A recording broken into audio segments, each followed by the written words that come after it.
नमस्कार, मैं हूं शकुन रघुवंशी और आप देख रहे हैं वाइट प्रिंट हिंदी। हिंदी जो भारत की बिंदी है, भारतीयता का निशानी है। आपको निरंतर नए नए लोगों के साथ साबका करा रहे हैं। उसी कड़ी में आज आए हैं एक बहुत ही renowned cardiologist doctor Pankaj Batra ji से मिलने के लिए। आपको मिलवा किस लिए रहे हैं? इसलिए मिलवा रहे हैं कि आपको कल उनसे संबंधित कोई बात हो तो आप उनके संपर्क में रह सकें। और ज़्यादा दूर भी नहीं है, हमारे फरीदाबाद में ही है। बिल्कुल भी टाइम ना लेते हुए आप और उनके बीच में। सर नमस्ते, कैसे हैं आप? नमस्ते सर, मैं ठीक हूँ, बढ़िया सर। सर आजकल छाए हुए हैं आप। मैं आपकी मेहरबानी है सर। नहीं, ये दिल का मामला है सर। आप दिल के डॉक्टर हैं तो मैं तो कहूँगा कि ये दिल का मामला है। दिल के मरीज बढ़ गए हैं आजकल, सर्दियाँ आ गई, सर्दियों में दिल के मरीज बढ़ भी जाते हैं। और फरीदाबाद में मैंने सुना ज़्यादा बढ़ रहे हैं। नहीं, ऐसा नहीं है सर, ऐसा नहीं है। ऐसा नहीं है। सर्दियाँ आती हैं तो सर्दियों में दिल के मरीज जहाँ भी हों उनको हार्ट के डॉक्टर की जरूरत पड़ जाती है। अच्छा, मतलब जिनको आसपास सर्दी आ गई है, लोगों को सर्दी अपने आप में एक बीमारी है, सर्दी भी बीमारी है। और जो हार्ट के मरीज होते हैं, कुछ मरीज होते हैं जो हार्ट के होते हैं, इनको पहले लक्षण नहीं होते, सर्दी आने पे लक्षण आ जाते हैं, तब वो आके दिखाते हैं। तो सर्दी अपने आप बीमारी है, इसलिए जिनका भी हार्ट की पंपिंग कम होती है, जिनका हार्ट कमज़ोर होता है, उनको सर्दियों में परेशानी बढ़ जाती है, इसलिए सर्दियों में हार्ट के मरीज बढ़ जाते हैं। तो अगर मैं सीधा आपसे ये पूछूं कि क्या क्या लक्षण हैं जिसके बाद उनको डॉक्टर के पास जाना चाहिए? सबसे पहले तो अगर मरीज को लगे कि उसको सांस फूलना स्टार्ट हो गई है, पहले नहीं फूलती थी अब फूलना स्टार्ट हो गई, उसको लगे मैं रात को सोने जाता हूँ तब ठीक होता हूँ, लेकिन सोने के 3-4 घंटे बाद मन करता है उठ के बैठ जाऊँ, घुटन हो रही है, या लेटने पे खांसी आए, बैठने पे आराम आए, तो ये हार्ट फेलियर का लक्षण होता है। आपके माध्यम से ये बताना चाहूँगा, कोविड के बाद सांस फूलती है तो लोग नेबुलाइजेशन करवाते हैं जी। ये 2 लक्षण, अगर लेटने से सांस फूले, बैठने से आराम आए, या सोने के 3-4 घंटे बाद मन करे मैं उठ के बैठ जाऊँ, खुली हवा में जाऊँ, तो ये लंग से रिलेटेड नहीं होता, ये हार्ट से रिलेटेड होता है। आप तुरंत कार्डियोलॉजिस्ट के पास आएँ, अपना इको करवाएं। सर ये भी कोई टर्म है कि heart failure, cardiac arrest, heart attack, इनके कुछ अंतर है? Heart attack, heart failure, cardiac arrest, तीनों अंतर है। हार्ट अटैक पड़ता है जब हार्ट की जो ब्लड वेसल्स होती है जो हार्ट को खून सप्लाई करती हैं, हार्ट क्या आपके घर की मोटर है, तो वो पूरे शरीर को खून सप्लाई करती है, तो उसको भी तो नरिशमेंट चाहिए। उसको जो नरिशमेंट ब्लड वेसल्स लेकर आती हैं उसे कॉर्नरीज बोलते हैं। उसमें ब्लॉकेज हो जाए, आगे खून की सप्लाई कम हो जाए तो हार्ट का छाती में दर्द होता है, घुटन होती है, दबाव पड़ता है, वो हार्ट अटैक होता है। और जब हार्ट अटैक पड़ता है तो हार्ट कमज़ोर हो जाता है। जब हार्ट कमज़ोर होता है तो उस पर हार्ट फेल होने के चांस होते हैं, दबाव पड़ता है। और कार्डियक अरेस्ट होता है जब हार्ट रुक जाए। तो तीनों अलग अलग टर्म है, heart attack, heart failure, cardiac arrest. Heart attack के साथ किसी को हार्ट फेलियर भी हो सकता है, और जरूरी नहीं है कि हार्ट अटैक पड़े तो हार्ट फेल हो। और कई बारी किसी को 10 साल पहले अटैक पड़ा है, हार्ट कमज़ोर है, तो वो सिर्फ हमारे पास हार्ट फेलियर में आता है। और कार्डियक अरेस्ट होता है जो पेशेंट एकदम से कोलैप्स कर गया, जो आपने सुना होगा सडन कार्डियक अरेस्ट। तीनों अलग अलग चीज़ें। अच्छा, इसमें से जो सबसे खतरनाक चीज़ क्या है? सर तीनों ही खतरनाक है। हार्ट अटैक आज से 20 साल 25 साल पहले मेजर हार्ट अटैक पड़ता था तो मेजॉरिटी लोग बच नहीं पाते थे, अब बच जाते हैं। मैंने अभी हफ्ता पहले एक पेशेंट की एंजियोप्लास्टी करी है, रात को 4 बजे आया, 10 मिनट CPR हुआ उनका, CPR करके उनकी नस खोली, आज घर गए हैं। ऑल्दो उनका हार्ट तो कमज़ोर हुआ 30-35%, बट वो घर जा पाए, तो वो खतरनाक है। हार्ट फेलियर, अगर किसी की हार्ट की पंपिंग कम है, वर्ल्ड वाइड डाटा क्या बोलता है, अगर आपको 100 मरीज मिलते हैं जिनकी हार्ट की पंपिंग 35% से कम है और एक बार भी वो हार्ट फेलियर में हॉस्पिटल आ गए, 5 ईयर सर्वाइवल इज 25%। ये वर्ल्ड वाइड डाटा है जिसमें US, अमेरिका, ऑस्ट्रेलिया सब है। तो मतलब 5 year survival is less than 25% in male, and in female it is 38%। And heart failure has a prognosis worse than many cancers like breast, prostate, uterus. आपको breast cancer हुआ, आपने breast काट के बाहर फेंक दी। आपको यूट्रस का कैंसर हुआ, यूट्रस काट के बाहर फेंक दी। प्रोस्टेट का कैंसर हुआ, आपने प्रोस्टेट काट के बाहर फेंक दी। तो आपकी नॉर्मल लाइफ होती है, बट अगर एक बार हार्ट कमजोर हो गया और हार्ट फेलियर में चले गए तो आप नया हार्ट तो नहीं लगा सकते, हार्ट को बाहर तो नहीं फेंक सकते। इसलिए heart failure has a prognosis worse than many cancers, जो कहीं ना कहीं बहुत सारे फिजिशियंस भी समझ नहीं पाते। तो हम अपने पेशेंट को एक्सप्लेन करते हैं कि भाई अगर हार्ट कमजोर है, मैं तो अपने मरीजों को बोलता हूँ कि उनके घर वालों को सेवा करो, कि 5 ईयर सर्वाइवल अगर 25% है, मतलब क्या है, 100 आदमी मेरे पास आए इस तरह के, तो जो 5 साल जिएंगे वो सिर्फ 25% है। और हम आपस में जब कभी बैठे भी होते हैं कार्डियोलॉजी, अगर हमारा कोई पेशेंट सर्दियों में वहाँ लौट के ना आए तो कई बार डाउट होता कहीं खत्म तो नहीं हो गया घर पे। जैसे मैंने कहा, सर्दी अपने आप में एक बीमारी है, बिल्कुल। तो सर्दियों में कॉल करते हैं अपने एक्स पेशेंट्स को? यूजली अगर हार्ट पंपिंग वाले मरीज आपको दिखाने जरूर आते हैं एक ना एक बारी सर्दियों में, उनकी सांस फूलती है। और एक समाज सेवा का खाता खोल दिया जाए, भाई को कॉल कर लिया जाए, मैं अपने मरीजों का नंबर देता हूँ, वो मेरे से बात करते हैं, बात करते रहते हैं। और सर बात होती है जब दिल की बात आती है, तो जैसे हम आम बोलचाल में बोलते हैं दिल नहीं कर रहा, या इसका दिल बड़ा कमजोर है, ये इमोशनल चीजें भी दिल से जुड़ रही वो है। एक अलग चीज है कि मन नहीं कर रहा, दिल नहीं कर रहा, इसका साइंटिफिक मतलब कुछ नहीं है। नहीं है, लेकिन इमोशनल है, कुछ दिल से जुड़ा हो। बीमारी से लेना देना नहीं है जी। कि आपको कोई कहीं जाना है, मेरा मन नहीं कर रहा, वो बीमारी से लेना देना कुछ नहीं है। सांस फूलना, कमजोरी आना, थकान होना, डॉक्टर साहब पहले तो मैं बहुत काम कर लेता था, अब मैं थोड़ा भी चलता हूँ मन करता है मैं थक गया हूँ, जिसको हम बोलते हैं डॉक्टरी भाषा में इजी फटीगेबिलिटी। ओके। बहुत सारे पेशेंट्स होते हैं, मैं आपके माध्यम से ये बताना चाहूँगा, एल्डरली पेशेंट्स, उनको सिम्टम आते हैं, घर वाले इग्नोर कर देते हैं, तो उम्र हो गई है, कमजोरी हो गई है, तो उससे क्या होता है, कई बार पेशेंट हमारे पास उस स्टेज में पहुंचते हैं कि हम चाह के भी कुछ नहीं कर पाते। तो अगर आपको लक्षण हो, कमजोरी, सांस फूलना, स्पेशली रात के समय जरा दिक्कत आ रही हो, कुछ पेशेंट तो मेरे पास ऐसे आए हैं, डॉक्टर साहब रात को सो नहीं पाता और फिजिशियन उनको नींद की दवा दे रहे हैं, आप हिस्ट्री लो तो समझ में आता है वो लेट नहीं पा रहा, जो लेट नहीं पाएगा वो सोएगा कैसे? अच्छा, लेटने की बड़ी बात आती है सर, लेफ्ट साइड लेटे हैं या राइट साइड लेटे हैं? उससे कोई ताल्लुक नहीं। अगर लेटने के 2-4 घंटे बाद आपको घुटन हो रही है, आपका मन कर रहा है मैं उठ के बैठ जाऊं, तो इसको हम अपनी डॉक्टरी भाषा में बोलते हैं पीएनडी, पैरोक्सिस्मल नॉक्टर्नल डिस्निया। जब लेटने से खांसी आए, बैठने में आराम आए, लेटने से सांस फूले, बैठने में आराम आए, तो उसको हम डॉक्टरी भाषा में बोलते हैं orthopnoea. Orthopnoea and PND are specific for CHF. अगर ये लक्षण हो तो आप कार्डियोलॉजिस्ट के पास जरूर आए। अच्छा, आपने अभी बीच में बोला था कि आर्टरीज रुक जाती हैं, मतलब उसमें कैल्शियम जम जाता होगा। सर कभी अयोटा भी जमता है? क्या जमता है? अयोटा जमता है? अयोटा जमता नहीं है, अयोटा में कुछ रुकावट आती है? देखो, ये जो ब्लॉकेजेस होते हैं इसको बोलते हैं एथेरोस्क्लेरोसिस। ये it is a generalised disease. जो बच्चा पैदा हुआ है, इट्स एथेरोस्क्लेरोसिस तो स्टार्ट हो जाती है बच्चा पैदा होने के वहां से, और 90 साल की उम्र तक बढ़ती है। मतलब आप 70 साल, 80 साल, 90 साल के मरीज जिनको कोई लक्षण नहीं हो, उनकी भी एंजियोग्राफी करो, आपको कुछ ना कुछ ब्लॉकेज दिख जाएगी, क्योंकि it is a disease of ageing. तो जैसे कॉर्नरी आर्टरीज में ब्लॉकिंग होती है, वो वैसे ही अयोटा में भी होती है, उसको हम बोलते हैं एथेरोमास। पैर की नसों में भी ब्लॉकेजेस आ जाती है, उसको हम बोलते हैं पेरिफेरल आर्टरी डिजीज। दिमाग की नसों में आ जाती है, उसको बोलते हैं कैरोटिड आर्टरी डिजीज। तो स्ट्रोक होता है, स्पेशली स्मोकर्स में ज़्यादा होता है, डायबिटिक स्मोकर्स, तो एयोटा में आ सकता है। तो कई बार एयोटा में बहुत ज़्यादा आता है, उसमें भी ग्राफ्ट लगाना पड़ता है, जब उसमें भी स्टेंटिंग करनी पड़ती है। मतलब ये हो सकता है? हाँ, ये पॉसिबल होता है, बट एयोटा में इतनी ज़्यादा ब्लॉकेज बहुत कम लोगों के आती है। आपने अभी कहा कि it's a ageing disease, it's a disease of ageing. अभी 25 साल का लड़का वीडियो वायरल हो रहा है, नाचते नाचते लेटा मर गया। सर ऐसा हार्ट अटैक से? ऐसा है, ये आपने बिल्कुल ठीक बोला। आज से 15 साल पहले हम हार्ट के मरीज मेजॉरिटी देखते थे 60 के ऊपर। तब भी देखते थे यंग पेशेंट 30-35 साल का कोई एक आधा मरीज दिख जाता था, बट वो रेयर होता था, अनकॉमन होता था। रेयर नहीं बोलूं तो अनकॉमन। अगर हम दिन महीने में 50 केस हार्ट अटैक के कर रहे हैं तो 2-3 दिखते थे। कोविड के बाद ये उम्र खत्म हो गई है, एटलीस्ट जो मैंने देखा है। अब तो हम इस हॉस्पिटल में हम जो केस कर रहे हैं उसमें भी 70% की अगर उम्र देखूं मैं 30 से 50 है। तो सर ये कोविड का साइड इफेक्ट है, या देखो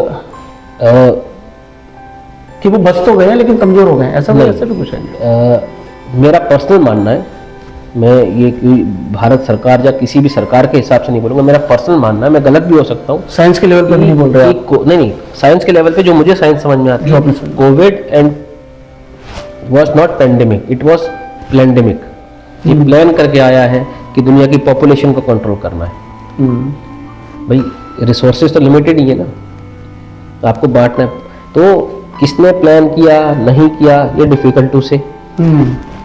तो मेरे हिसाब से कोविड वॉज प्लैंडेमिक। कोविड के बाद हार्ट के मरीज बढ़ गए हैं, कोविड के बाद यंग हार्ट अटैक पेशेंट्स बहुत हो गए हैं। ये मेरा पर्सनल मानना है, जो मैंने अपने एक्सपीरियंस किया कोविड के बाद। तो अब मैं इसके पीछे आप ये समझो कि डॉक्यूमेंटेड स्टडी तो करी नहीं है, पर जो हम day in and day out देख रहे हैं उस बेसिस में, अपने एक्सपीरियंस के बेसिस से बता सकता हूँ, कोविड एंड कोविड वैक्सीन की वजह से मरीजों के हार्ट अटैक के पेशेंट बढ़े हैं। बहुत अच्छी बात है। लेकिन एक डॉक्यूमेंट एविडेंस ड्यूरिंग कोरोना मेरे नॉलेज में आया था। हमारे शहर में आप भी जानते होंगे, अभी एक XIAS हैं, DC रहे हमारे यहाँ, प्रवीण कुमार, वो होम्योपैथी के डॉक्टर भी थे। उन्होंने मुझे एक बुक भी दिखाई थी, मैंने ड्यूरिंग कोविड उनका इंटरव्यू किया था, तो उन्होंने एक बुक में दिखाया था, 1800 कुछ में दिखाया था कि ये जो वायरस है ना कोरोना, ये तब भी था।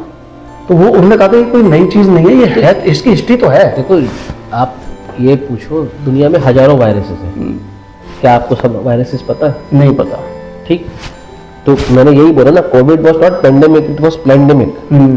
इंजीनियर्ड वायरस आया गया है नुकसान पहुंचाने के लिए, ट्रिगर कर दिया उसको। ट्रिगर नहीं किया है। आजकल आपको पता है टेररिज्म के भी बहुत फॉर्म होते हैं। एक फॉर्म ऑफ टेररिज्म होता है केमिकल टेररिज्म। अब आपने देखा होगा, इंडिया और पाकिस्तान का युद्ध हुआ था, तो आर्मी कहाँ लड़ी? ड्रोन लड़े। ठीक बात है। ठीक, तो उसी तरीके से लड़ाई के तो बहुत साधन होते हैं, केमिकल टेररिज्म, केमिकल वेपन्स। उसी तरीके से आपको दुनिया की पॉपुलेशन कंट्रोल करनी है तो दुनिया में बम फेंकने हैं जी। ये कोविड तो इसका एग्जाम्पल है। ये तो किसी ने हम पे एहसान कर दिया, हमारे फेंक कर। ऐसा क्या किया? जनसंख्या हमारी ज्यादा बढ़ रही थी, तो जनसंख्या कंट्रोल करने के और तरीके होने चाहिए ना।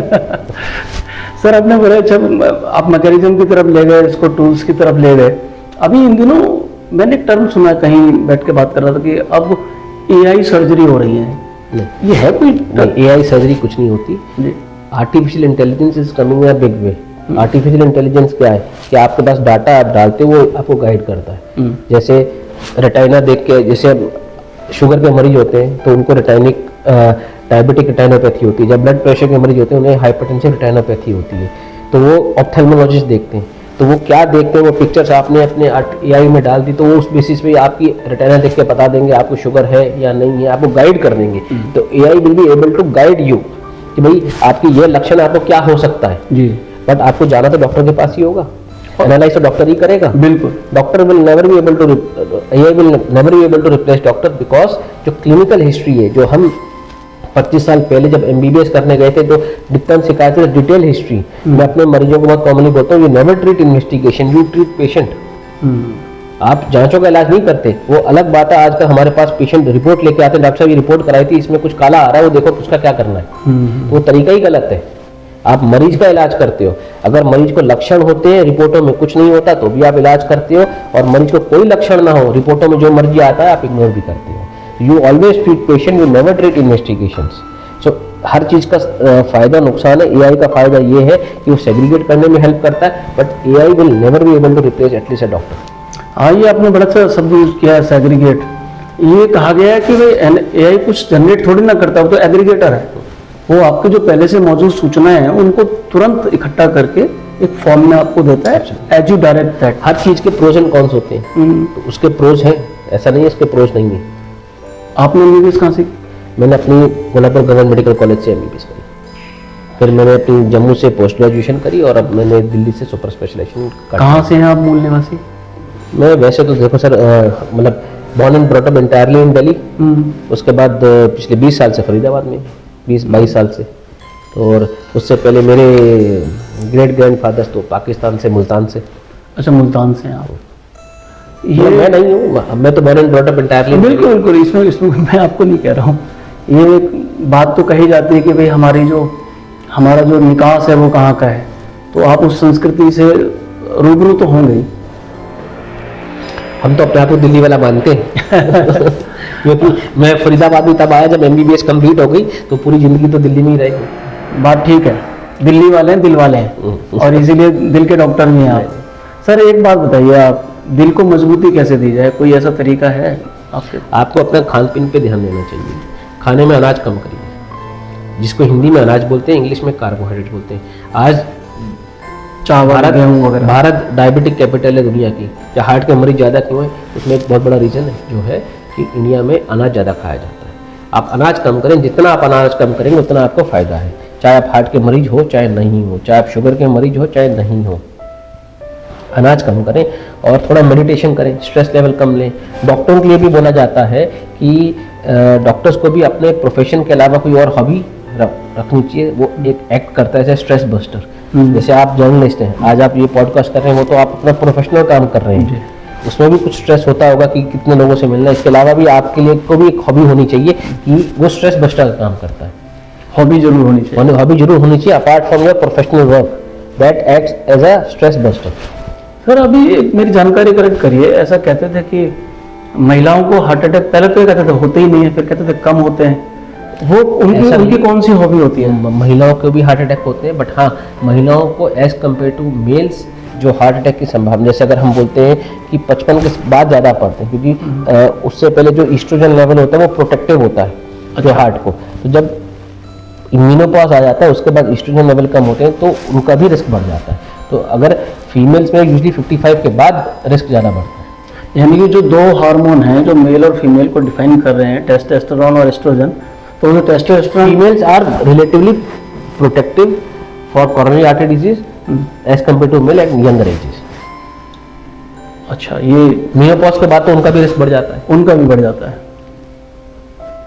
और अभी कह रहे थे कि कुछ महिलाओं में ये केस बढ़े हैं पहले के मुकाबले, ऐसे कोई स्टडी? आजकल तो मैंने क्या बोला कि कोविड के बाद तो सब खत्म हो चुका है। जैसे पहले हम हार्ट के मरीज देखते थे 70 की उम्र के, 60 के ऊपर के। कोविड के बाद आज इस हॉस्पिटल में हम जितने केसेस कर रहे हैं उसमें majority 70% are of age group 30 to 50। तो 30 से 50, अगर मैं आपको क्या बोल रहा हूँ, ये आप आज से 15 साल पहले नहीं सुनते थे कि हार्ट अटैक 30 साल के आदमी को पड़ेगा या 35 का पड़ेगा, 40 का पड़ेगा, 50 भी एक रिलेटिवली यंग एज है। बिल्कुल। सो राहुल गांधी जी जवान अभी भी है। राहुल गांधी जी तो जवान है, मेरे ख्याल से फॉरएवर यंग है वो। ये जो दिल की बात सर जब भी चलती है ना, दिल की बात, तो आदमी, मैंने देखा है कि दिल की बीमारियों को तब तक टाइट नहीं लेता है जब तक कि उसको हो ना जाए कोई परेशानी। इंडिया में सर मैं ये चाहूँगा कि लोग अपनी इंश्योरेंस करवाएं, अवेयरनेस बढ़ाएं। इंडिया में लोग अपने हेल्थ पे ध्यान नहीं देते। मेडिकल कराने कह रहे हैं आप? जरूर, लोग 25 लाख की गाड़ी खरीदते हैं, 1 लाख का पीपीएफ करवा लेते हैं, बट अपना इंश्योरेंस नहीं करवाते। 25,000 का इंश्योरेंस नहीं करवा रहा।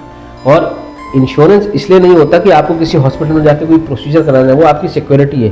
अब आज हमारी आज़ादी के 70 साल बाद भी सरकारें ये सुविधाएं नहीं दे पाई, इसलिए प्राइवेट हॉस्पिटल्स आई हैं। इट इज, तो आप सिस्टम तो चेंज नहीं कर सकते। अब तो कहीं ना कहीं सरकार को भी पता है कि वो फैसिलिटीज नहीं दे सकते, इसलिए वो आयुष्मान योजना लेकर आए कि आप सर्विस दो, you become a service provider, हम तो पैसा दे देंगे। आप उन्होंने अपना पार्टनर बना लिया। हाँ, कहीं ना कहीं जो भारत सरकार की स्कीम्स हैं, चाहे वो आयुष्मान भारत है, या साउथ में राजीव गांधी योजना है, या राजस्थान में भामन शाह है, या कुछ भी स्कीम्स हैं, वो क्यों आई नहीं? अगर गवर्नमेंट के पास क्षमता होती वो खुद ही करते। उन्हें खुद समझ में आ गया कि वो जो 70 साल का जो डेफिसिट है, जो हेल्थ पे काम नहीं हुआ, वो नहीं कर सकते। हो सकता है अब काम करना स्टार्ट करें, 50 साल बाद कमी पूरी हो, बट आज की डेट में वो नहीं कर सकते, इसलिए उन्होंने प्राइवेट प्लेयर्स को पार्टनर बना दिया। You do it, will give you money, service आपको देनी है। बिल्कुल। तो आप अपने इंश्योरेंस कराएं कि आप फंस जाए तो आपके पास कुछ प्रोटेक्शन हो, क्योंकि मैंने इंडिया में देखा है लोग इंश्योरेंस नहीं कराते तो अपनी हेल्थ को इग्नोर करते हैं, अपने सिम्टम्स को इग्नोर करते हैं, पर्टिकुलरली इन एल्डरलीज। बच्चे के ऊपर तो पैसा खर्चेंगे, 70 के बाद अपने मदर फादर पे पैसा नहीं करते, तो उम्र हो गई है। मेरे पास मैंने ऐसे एग्जाम्पल देखे हैं कि बच्चा खुद जवान है, वो डॉक्टर मेरे को भर्ती करके जांच कर लो, मैं मना करता हूँ। वहीं उसके बगल में उसका फादर होगा, उसकी उम्र 75 में, उसको झांस फूल रही है, उसको भर्ती होने की जरूरत है। नहीं सर, इसको तो दवाई लिख दो। तो अवेयरनेस जरूरी है, और पैसे से जान नहीं बचती, पैसा कोशिश का लगता है। और अब इसलिए आप अपना इंश्योरेंस जरूर कराएं। सर आपको तो बात पकड़ लेंगे लोग, कहेंगे कि भाई ये एज रिलेटेड डिजीज है, तो बुजुर्गों को भी यही कहते हैं, अरे उम्र हो गई है, ये तो चलेगा। बुजुर्ग भी कहते हैं खुद को कि भाई अब तो उम्र हो गई। आपने बिल्कुल ठीक बोला, जो आया है उसको जाना है। अब 90 साल की उम्र में कोई किसी की डेथ होगी तो या नमोनिया से होगी, या हार्ट अटैक से होगी, या किसी चीज से होगी, तो आप उसको नहीं रिवर्स कर सकते। लेकिन जो चीजें आप मेडिकल साइंस में एडवांसमेंट आ गई है उसका फायदा तो नहीं। आप you have to treat the patient, no two patients are same, you have to individualise कि भाई पेशेंट की उम्र क्या है, पेशेंट को दिक्कत क्या है, पेशेंट को हमें आज करना क्या है। जरूरी नहीं होता हर पेशेंट को प्रोसीजर हो, कईयों को दवाई की भी जरूरत होती है। तो दवाई के लिए भी आप अगर सरकारी में नहीं जाओगे, प्राइवेट में आओगे तो खर्चा आता है। खर्चा आता है तो बहुत सारे लोग अवॉइड करते हैं और हॉस्पिटलाइज नहीं होते। अगर आपके पास इंश्योरेंस होती है तो आप आराम से हॉस्पिटलाइज हो जाते हैं। सर एक बड़ी गलतफहमी है, एक भ्रांति है लोगों में, मैं जब बात करता हूँ वो कहते हैं कि अगर आपके पास इंश्योरेंस है तो प्राइवेट डॉक्टर्स जल्दी से एडमिट कर लेते हैं और पैसा बिल बनाने लगते हैं। सर मैं आपकी बात से पूरी तरह तो सहमत नहीं हूँ, 50% सहमत हूँ, 50% नहीं हूँ। आप मुझे एक ऐसा प्रोफेशन बता दीजिए जहाँ पे करप्शन नहीं आया है। एक ऐसा प्रोफेशन बता दीजिए। डॉक्टर्स क्या है, they are nothing but part of the society. मैं ऐसे जर्नलिस्ट भी जानता हूँ जो ब्लैकमेल करते हैं जी, मैं ऐसे सीए को जानता हूँ जो ब्लैकमेल करते हैं। बिल्कुल, जो हम अपने हिंदू समाज के हिसाब से बोलते हैं कलयुग चल रहा है। तो जब सभी बेईमान हो गए तो डॉक्टर तो पार्ट ऑफ द सोसाइटी, अगर सोसाइटी डिग्रेड होगी तो डॉक्टर है। अब हमारे फैमिली में भी, मैं डॉक्टर हूँ, हर आदमी में डॉक्टर नहीं है, मैं बोलता हूँ इमरजेंसी में वो करो जो डॉक्टर बोल रहा है। इमरजेंसी नहीं है तो आप सेकंड ओपिनियन ले लो, थर्ड ओपिनियन ले लो, फोर्थ ओपिनियन ले लो। और आपकी किस्मत खराब है कि आप इमरजेंसी में गलत डॉक्टर के हाथ में चले गए तो अपनी किस्मत को कोसो। So but you cannot generalise it. भाई आपको अपना इलाज तो कराना है ना। बिल्कुल हाँ, there is a difference in how you treat in government setup versus private setup. Private setup में हमारे पे जिम्मेदारी होती है। आज आप मेरे पास दिखाने आए हैं, मैं बोलता हूँ मुझे 90% लग रहा हार्ट का नहीं है, आप एक इको करा के दिखा दो, आप ईसीजी करा के दिखा दो, जब ब्लड टेस्ट करा के दिखा दो। वो इसलिए होता है कि अगर कोई चीज मिस ना हो जाए, अगर मिस हो जाए तो लोग बोलते हैं मैं XYZ डॉक्टर के पास गया था उसने मिस कर दिया। सरकारी में अगर मिस हो जाए तो नो वन इज अकाउंटेबल। कमरा नंबर 6 के डॉक्टर ने इलाज किया जी, कमरा नंबर 7 के डॉक्टर ने इलाज किया। अब तो भारत सरकार बोल रही है डॉक्टर नहीं है, कंज्यूमर ये कस्टमर है आपके। तो भारत सरकार ने पेशेंट को पेशेंट ना रख के कस्टमर बना दिया और कोर्ट में हमारे पास केस होते हैं कंज्यूमर कोर्ट में। तो डॉक्टर को भी तो अपने आप को शील्ड करना है, क्योंकि बहुत कोई आपकी नियत नहीं देखता, वो आपका रिजल्ट देखता है। कई बारी पेशेंट्स इतने सिक होते हैं, हम मरीज को बोलते हैं ये करना जरूरी है, वो बाद में अगर रिजल्ट अच्छा होता है तो तारीफ करते हैं, रिजल्ट अच्छा नहीं होता तो आपको पूछते हैं। तो मैंने देखा इंडिया में रिजल्ट डिसाइड करता है कि उनका डिसीजन सही था कि गलत था। अब जैसे मैंने आपको हार्ट फेलियर का डाटा दिया कि 25% survive, 5 year survival is 25% once a patient comes in heart failure with LV dysfunction 35%। ये वर्ल्ड वाइड डाटा है, इसमें यूएस भी इंक्लूडेड है, यूरोप भी इंक्लूडेड है। तो इंडिया में तो हेल्थ सर्विसेज क्या आपको पता ही। तो आपको भी समझना, आप डॉक्टर के पास आ रहे हैं, भगवान के पास नहीं आ रहे। और पैसे से जान नहीं बचती, पैसे से जान बचती होती तो रतन टाटा भी बैठा होता, धीरूभाई अंबानी जी भी बैठे होते। डॉक्टर तो नहीं मरते और पैसे वाले नहीं मरते। तो पैसा कोशिश का लगता है। मैंने क्यों बोला इंश्योरेंस कराओ। आप जब इंश्योरेंस कराते तो आपके पास एक सिक्योरिटी होती है। दैट इज नॉट कि आपने इंश्योरेंस करा दिया तो भाई आपको मैं भर्ती करूंगा। आपके पास एक सिक्योरिटी है, आपका 5 लाख 10 लाख का इंश्योरेंस से जरूरत पड़ जाएगी तो आप आराम से वो सर्विस ले सकते हैं। रही बात आपने बोला लोग डॉक्टर्स को ब्लेम करते हैं, तो मैंने क्या बोला, वी ऑल्सो अंडरस्टैंड आज की डेट में डॉक्टर और पेशेंट में ट्रस्ट की कमी हो गई है, पेशेंट एंड हॉस्पिटल में ट्रस्ट की कमी हो गई है। बट हर हॉस्पिटल एक जैसा नहीं होता, हर डॉक्टर एक जैसा नहीं होता। आप अपने एक्सपीरियंस, आप हर हॉस्पिटल में अपना अलग एक्सपीरियंस लें और doctor part of the society. ठीक बात है, सबका अपना एक क्या कहते हैं पर्सोना होता है, उस पर्सोना के तहत ही आदमी काम करता है। एक अनुभव के साथ छोड़कर जाते हैं इस बहस को। कुमार विश्वास ने कहीं तो कोट किया है कि उन्होंने देखा कि AR रहमान बहुत हम्बल है। तो उन्होंने देखा कि हम लोग पानी की तलाश थी, पानी मांग रहे थे टेबल पे, तो वेटर आने में टाइम था तो AR रहमान खुद चले गए पानी लेने। तो कुमार विश्वास ने पास में बैठे जावेद अख्तर से कहा कि ही सो हम्बल। जावेद अख्तर ने कहा कि वो अफोर्ड कर सकते हैं। तो समाज है, सब तरह का है। सही सी बात है कि भाई पैसा जो है, पैसा सेवा का लगता है, लेकिन अंत तो गत्वा आपको सेवा ही करनी पड़ेगी। और डॉक्टर साहब ने बड़ी अच्छी बात कही है कि जब पास हो जाएंगे तो लोग थैंक यू बोलेंगे, जब फेल हो जाएंगे तो लोग लानत मलामत भी करेंगे। दिल का मामला है। इस तरह की चर्चा आज डॉक्टर पंकज बत्रा जी के साथ हुई है, जो फरीदाबाद में हॉस्पिटल है, बत्रा मल्टी स्पेशलिटी हॉस्पिटल। और आपको इस बारे में कोई जानकारी सुझाव चाहिए, आप मुझे इनबॉक्स कर सकते हैं, कमेंट कर सकते हैं। मैं हूं शकुन रघुवंशी, आप देख रहे थे वाइट प्रिंट हिंदी। सर आपने हमसे बात की, Thank you, अपना sir. कीमती समय दिया, बहुत बहुत धन्यवाद, शुक्रिया। Thank you sir.